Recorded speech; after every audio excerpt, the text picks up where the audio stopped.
I'm glad you guys have stuck with us. This is really fun. So I haven't heard any of these. And as you were talking, I was like, I'm definitely a Mary, but I do have some Martha tendencies. I love order, but it was kind of eye-opening to me when you said that for yourself, even though you're a Mary, you like your home to be in order because you want it to look pretty. And that's exactly me. I want things to look pretty. See, that's an intangible, and Mary really does gravitate toward that. Right. So give me some tips because I need these. Sure. So just a few things. Again, friends, I don't believe anyone's an expert in homeschooling. In fact, if they say they are, run, because that means you don't get it. That it's very individual. Every family is unique. And so these are just some things that helped us out. I just wanted to clarify that. This is not a how-to. This is not a you must. But a few things we did. Number one, I suggest you host an in-service day once a month. Think about it. The schools have in-service days. So I adopted the idea. So one day a month, maybe the first Monday of every month, I declared it an in-service day. And what that meant is that we did no academics, but we still counted it as a school day. It's basically kind of home economics day. And what we did is paid attention to our home. And I say that because you will spend at least 1,000 more hours with your children at your home if you're choosing to homeschool. And so your house gets messier and more disorganized, and they grow. I guess they do. I don't know. I never grew. I'm little, but kids do grow. And so their drawers fill and you have to empty them. And there's just this ongoing. And so hosting and service day, it helps you stay on top of your home. So I just think it's important. Yeah. I have to admit though, my kids reached a point where they would be like, Mom, could we just do algebra instead? Because, it usually wound up closets or something. And, Mom's like, we got to keep going and finish. And it can wear them out, but that was important. So an in-service day is just a day where you tend to your home. Yes, and you do it once a month. Okay. And still kind of like a deep cleaning. Yeah, kind of a deep clean day. Okay, or something else. Maybe if it was holiday related, maybe it was decorating the house for Christmas. Okay, but we're going to count it because it's learning to take care of a home. And all that might entail. Which is just as important as or maybe it's a big shopping expedition that has to do with stocking up or if you're a prepper or whatever. So home economics.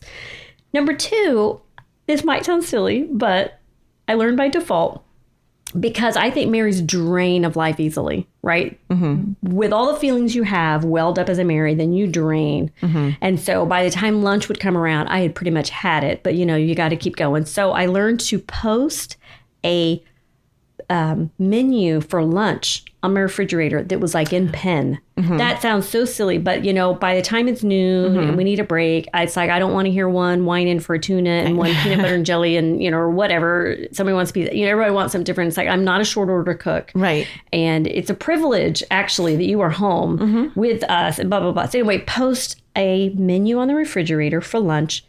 Make it up for a month. Boom. It just cuts the squabbling because Mama doesn't have time or the energy for it. Right. Mary drains and then you fast. know that you have the ingredients and things that you need if you've prepared ahead of time. Yeah. Though it takes so simple. I mean, you're talking about a menu that just we keep repeating. Right. You just have to come up with 5 times 4. That's 20. 20. I can do that one. You just need 20 lunches in a nice logical order in pen stuck on the fridge. And not 20 different lunches, just... Yeah, and then just repeat. Yeah. Okay. Just a little it would thing, but sometimes it might take a Martha to help you come up with that list. So every Mara needs a Martha friend to help her. Oh, look at you. You have it all done. I have it. Can you send that to me? Maybe. Because it's written in handwriting. It's not even printed. It's old school. It's old school. Exactly. There was no Excel when I made that. Is that your list that you made? Yes. I mean, from when your kids were at home? Yes. This is probably 20 years old. So give me a couple of ideas. What do you have on there? You're going to make me put my glasses on. Oh, no. Okay. But you look beautiful with your glasses. Oh, you're funny. Okay. It's good. These are so silly. Okay. This is actually breakfasting and lunch. But let me just give you lunch. It was like mac and cheese, potato pancakes, peanut butter and jelly, taco salad, breadsticks, and veggies. Scrambled egg sandwiches, or Ida French fries. I don't know why French fries are on here. I'm kind of a little disappointed in myself. Ida. Tuna sandwich, subs, French toast. We did a lot of breakfasty, lunchy swaps. Pasta, bagels, peanut butter and jelly, baked potatoes, nachos, pizza, cornbread, muffins, grilled cheese, chicken salad. We didn't have much. This is a shoestring budget, is what you're saying. We're single income missionary families. There's not much meat here. Right. This is most homeschool families are single income families. And on a budget. Yeah, then I got pita bread, deviled eggs, crackers and toppings, CLT, which is, I don't even remember. What's a CLT? It's not bacon. It's a type of cheese. Oh, I don't know. Anyway, so... Celery, lettuce, and tomato? I don't know. Chicken salad, tuna melt, sandwich maker, chef salad, pizzas again, and scrambled egg sandwich. Okay. Yeah, so that's great. That's what we did. Sorry, and when you did this, you didn't even have Pinterest. Back in this day. So now, there's Pinterest, and so even exist. I mean, you could really pull up any. Yeah, and that's just Mama being. Menu. Yeah, I'm sure I was probably tired when I wrote it, but I mean, it was like I can't do this. So. Okay, let's move on. Okay, a recommendation is cut them off at 2 in the afternoon. I'd say that real sincerely because I know some mamas who will keep going all day long because, again, Mary doesn't have good, strong boundaries. Mary doesn't make good rules. She doesn't follow her own rules. Right. And so, like, children can take advantage of that. And some kids who dawdle want you to, like, stick with them till 4 or 5 or 6. I hear some moms describe their lives that way. Like, well, I'm doing algebra at 7. And I'm like, no, stop. Because there's always tomorrow. Right. Now, the truth is there can be dawdlers who maybe they still have some work to do past 2 because they wasted their time. But I'm not going to allow them to waste my time. My time's very valuable. I don't get paid to do this. Mamas don't get paid to do this. My poor kids probably heard that a lot. But really, respect my time. Sure. And so I'm going to carve out my morning because we're going to work hard. Now, not that I was overly structured as mom. We're breathing. This is a working thing. But I would carve out the hours once they're a little older and have lots of hard subjects. We're going to carve it out. You know, shut down phones and all that stuff. And just pay attention to some work. But then at 2, like, I'm done. I have other responsibilities. Homeschooling isn't my only calling. I'm a wife. I was a missionary wife. I had a lot going on. So we're done. I just wanted to pass that on. So if you had an ending time, did you also have a start time, I'm assuming? Or how were you with that? We were pretty lax and loose with the start time. I mean, we shoot for 9. Okay. We're night owls. Yeah. So I'm not getting up back in those days. I'm not up at the crack of dawn. Right. Okay. Yeah. We were, Yeah. Okay. Well, and I like that. I like that you're flexible. Oh, yeah. Because I would put like 2-ish. On my 2-ish. list. Yeah. There has to be that but ish. The point is that there's just a cutoff. There's a point of, So then the kids know too. That gives them some kind of like, target. Okay, at 2, Yeah. Or like I'm not going to get help past 2. Like I said, they might have some homework that would extend. Sure. But like I'm not going to go from like making beef stroganoff back to X plus Y, Z. Right. I mean, I can't. I'm lucky to get it the first time, much less I can't I don't multitask well. Right. I don't think Mary does. Mary's not a multitasker. Yeah. Martha is. But like I can't shift gears like that. Right. Like if I'm going to get into algebra, I mean, I can do it. But you have to be in it. I really need to be in a zone and working on it. So, don't pull me back and forth like a yo-yo. I don't think that's fair. I don't think Mary does that well. Okay, let's moving on. I would just recommend that you really be cautious of your co-ops and clubs and say no unless they're really going to serve the whole family. That's a tough one because, we live as Americans. Rugged individualism is the name of the game. And so we tend to sometimes hyper focus on that one talent. And then the next thing you know, your life is a disaster because that one talent is dictating everyone's schedule. All I'm saying is be careful. Think about the family as a whole because God gave you a whole family. So does this really help everyone? And maybe he or she can't play 4 sports. Maybe they need to choose 2. Or, maybe it's not 8 instruments, but it's 3. I mean, whatever that is for you. But just to be conscientious. Oh, yeah. Because there's so many good choices out there, but they can be destructive when you're pulled so many directions. We talked earlier about homeschool really works best at home. Right. Yep. I'm not saying don't go do some stuff outside. There's a lot to do, but cautiously. Moving on. And again, that's also because Mary can't run all very well. I mean, that's very taxing on her. Martha can do better. Keep your lesson plans date free. Oh, yes. I have a whole session on this, but just real quick, in a simple nutshell, the day came when I had some lesson plans, and I realized that if I had no dates at the top, that it changed our lives. So I started with actually, I started with no lesson plans for a very long time because I don't believe in them. But then my children needed them. Heather began to make her own in 5th grade because she needed them. She needed structure. So when I first made them, I dated them, thinking that was a good thing. It really wasn't. No. It confined our family and led to a lot of stress. Yes. So once I took the dates off, this revolutionary idea I had one day, and it changed everything, because then this gave us like tracks to run on. Right. Some ideas. Right. Like, it would be good to get this done this week, but like, it's not a have to. We could stop and start on those plans as our lives unfolded and as the seasons went. And I just recommend it. No, I tried dates, I think the first year, and I think I got 2 days into it, and I was like, I'm a failure. I can't do this homeschool thing, because I could clearly not stick with the dates because I had a newborn baby. Oh, and so, if you have a baby, and forget about it. For whatever reason, I thought, well, we're going to have this perfectly laid out schedule. We're going to start school at this time, and the baby's going to nap at this time, and I'm going to feed at this time. And it's not a bad idea to have sort of a plan or an idea. Right. But it's just a flexible plan and idea. Because, yes, I brought a lot of stress upon myself. Sure. And I felt like a huge failure. It's a rookie mistake. I know. Yeah. One that I tell every mom now. And I totally agree. Don't ever put dates on it. Next, I say to make school rules as you need them. I have some samples. Some of my school rules, I'm not a real rule person, but I reached a stage with kids when it's like, okay, we need to cut down some of the riffraff here. Right. And focus and truly just not be disruptive. So I do have some school rules. Some like they'll never, ever, ever be arguing with the teacher. These are in all caps because I wrote them one day in haste, I'm sure. And they're in bold. Do not waste time. Do not scribble your work. Here's a fun one. Do not write on the teacher or the other students or yourself, because all my kids would sit next to me and I'm the girl with the freckles and moles on my arms. And eventually they would start connecting the dots with like a pen. Oh, that is so funny. And just write on me. And I'm finally like, just stop writing on me. Let's just make a school rule out of it. So like they make a constellation on my arm. That's funny. So that became a school rule. Here's one. No excessive hugging as a tactic for procrastination. Because there was a boy who just, my little love child. And it's just for procrastination. That's so funny.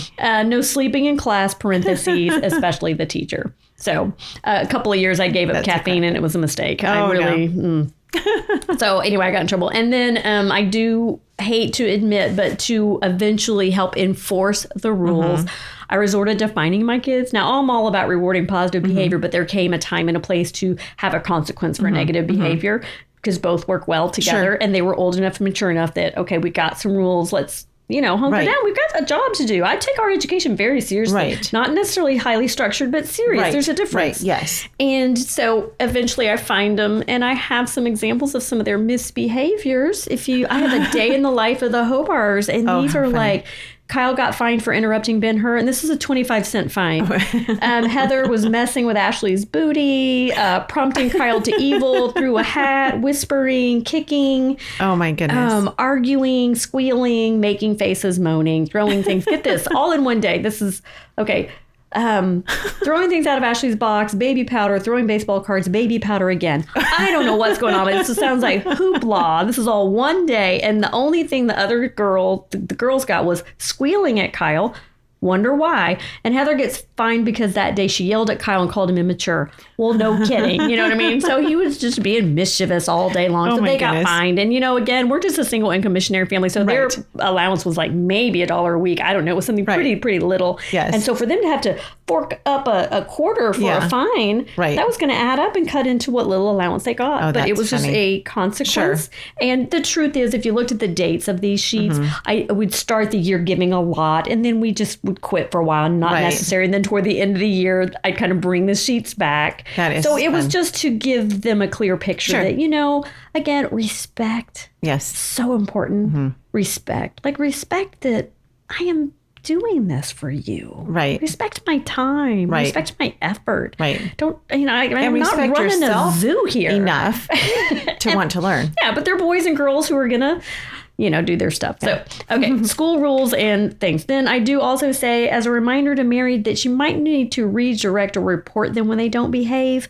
In that, if you're a softie mom, make sure there's some other authority figures that sometimes you can defer children to. Sure. Now, my husband is a foot taller than me with a big booming voice. That was really helpful for me, because there was times I'm calling him at work going, honey, You need to talk to the kids. and he would step in as the heavy. Yes. And I just know I truly needed that because, again, I'm going to struggle with being as firm as I needed to be. You know, I just love him so much. Yes. I really do. And out of just love, I could be walked all over, and manipulated. Next, and I'll zip through this a little faster, assign naps. I say that because, again, Mary drains. Maybe this isn't true of all Marys, but it's, this Mary, I kind of need my daily nap. Right. I drain because I feel like I'm not just existing. I am pouring out a lot. All day long. A lot. And I could feel that physically. So for me, it's very important. My rest is very important. My self-care is very important. Now, Martha, maybe she's a Energizer bunny that can run a little harder or faster, you know, and I know at least I'm describing my mom, and believe me, I'm a go-getter, but it's like I need my rest and recovery time. I mean my naps. I also say I have a prayer partner for crises because they're real. At least they were in my life. Yes. Plenty of them. I had a neighbor, catty corner, named Wendy, and can't tell you how many times I met Wendy on the corner. Yeah. You know?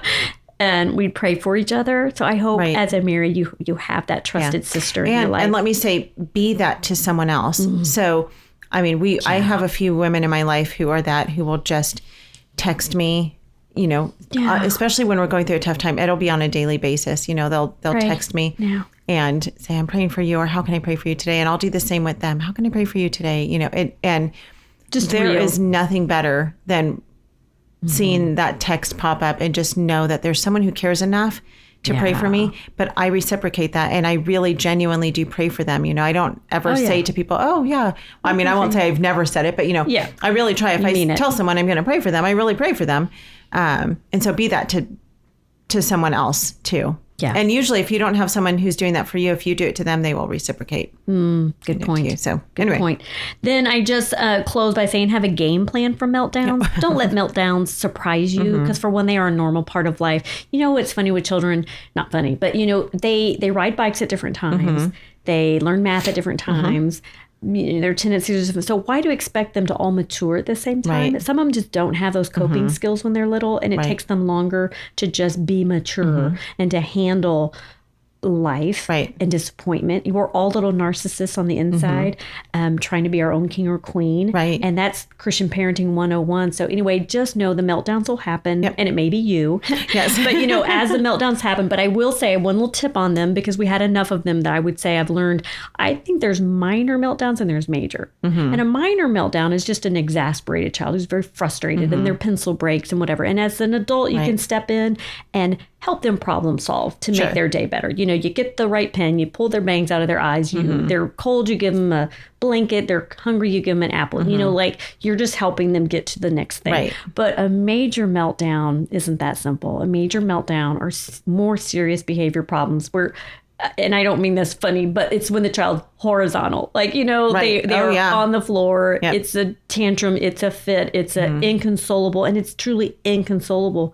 You can't, an apple, a hair clip, you know, these things aren't going to help. In fact, the more you cheerlead, sometimes a meltdown, sometimes the worse it gets, because they're actually saying, like, you don't understand, I am distraught.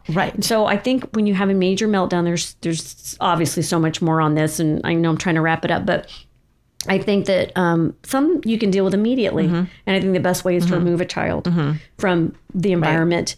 But you can't always do that. And so sometimes I think it's like, honey, I think you acknowledge a meltdown. Like, clearly you're very upset. But you know what? Right now, we can't do this. We need to and whatever. But you promise them you'll come back to it.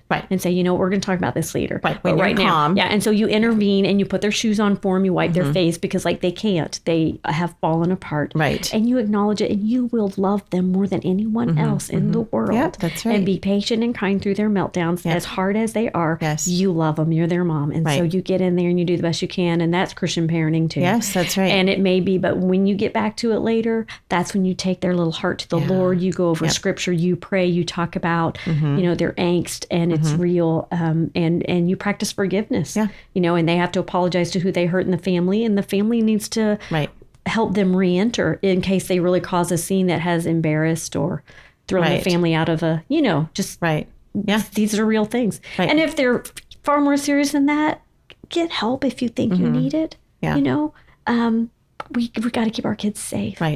And some kids are raging, and that's another matter. And you hate to even have to say that, but it's like, we do need to say that out loud. That, when there are serious problems, get the help you need. And there is help out there. And there is help out Not there. on Facebook. Absolutely. That's not the help you need.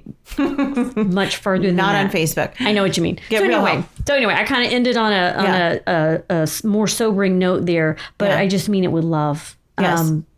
Well, and there are so families. many resources too, really quickly, because you and I were just talking a little while ago about Ginger Hubbard and how you had used wise words for moms. And I used that with my girls as well. And it's just this fantastic, it kind of looks like a calendar. Yeah. But she's just got all these different behavior issues that you'll deal with because that's what we deal with as parents. And then she gives you scripture to back it up and gives you kind of a little, script that you can, help to reach the heart of your child and bring them back to what God says, what God's truth is about that particular behavior. And it's a wonderful resource. I'll link to it in the show notes. But especially Mary has to take it to a higher power because she's not real strong, particularly. Right. Yes. So there are resources out there as well. So I'll link to that and a couple of other things too. But can we end on the last one? That was the last one. So we need to end on something lighter. What do you got? Oh gosh. Well, that's, I think this is great. I love your encouragement again, to moms in that stick with it. It's worth it. And that's what real. The struggle is real. The reward is real. Yes, it is. And we were talking, you and I think this morning, about the relationship that you have with your kids now. And you said, I attribute much of that to homeschooling. And it's because you were home with them. You were the one who got to go through, the ups and downs of life, and you got to deal with their hearts and with their pains and with all the emotions that they went through. And no one else. I mean, there are some excellent teachers in the system, in the public school system, in the private school system. And I farmed them out for a few things. Yes, they're fantastic. I mean, we have many friends who are teachers and or administrators. But no matter how good they are, they're never going to love your child and tend to your child's heart the way that you will. And so I love seeing that you did that, and you sacrificed a lot. Your family sacrificed a lot to be able to do that with your kids. And now you have this great relationship with your kids, and they're adults. And I mean, that is my greatest desire for my children, of course, is that they will love and follow Jesus with all their heart. And that they will choose to marry men who love and follow Jesus with all their hearts. But my second or third greatest desire is that I would have a good, deep relationship with them always for the rest of my life and their lives. I love my kids. I love being with them. And I don't want it to end at 18 years old and have them anxious to get out of my home. It doesn't, don't worry. Yeah. It doesn't end. Anyway. And I will say a closing word is I remind people often, I think that you might expect me to say, as the author of The Mystery of History, and again, we're done and retired from doing this. You might think I would say I loved homeschooling, but I didn't. I don't know that I ever loved homeschooling. Right. I loved my children. Yeah. Homeschooling was a tool and a vessel, and it was a great choice for us. But it's hard. Yep. You heard some of this mischief that we're dealing with. It's like there's a lot of days I woke up wanting to do other things than Latin or science or math, you know what I mean? Like, it's hard, and there's squabbling, and there's other things going on in life. But and not everyone has to do Latin. Yeah, but I love my kids, and we did it together, and I just don't regret it at all. I'm so glad I did. So anyway, I just want to remind people. So sometimes you got to separate it though. Yes. And keep your eye on the prize. You know, it's their hearts and them. Yep. That's what you're doing. What it an for. encouragement. So thank you. More than one way to do it. And again, where can people find out more about you and what you're doing? Sure. You can subscribe to my newsletter blog, and that's at themysteryofhistory.com. So it's themysteryofhistory.com. I'm also on Facebook way too much, but you can find me. I have an author page, The Mystery of History, but we have lots of updates. I post frequently there. Yeah. And then I am on Instagram. Okay. And I have Pinterest. So there's several ways to connect with me. We're just trying to stay out there. I love it. Well, again, if you guys have not checked out The Mystery of History, it is hands down our favorite history curriculum. It's what we use with our girls. And now I'm getting to sit in the dining room and in the home of Linda Lacour Hobar. And so thank you. Thank you for your time today. Thank you for your Yvette. amazing hospitality. You live out being a Mary, and we've really enjoyed getting to know you. So thank you. Thank you for taking time with us. And thank you guys for watching. I know we went way long today. We went way long. A little over You've an got hour. two Marys together. You've got two Marys. Sorry. What do you have? So. I'm not time conscientious. I already confessed. I know, but I hope it was encouraging to you.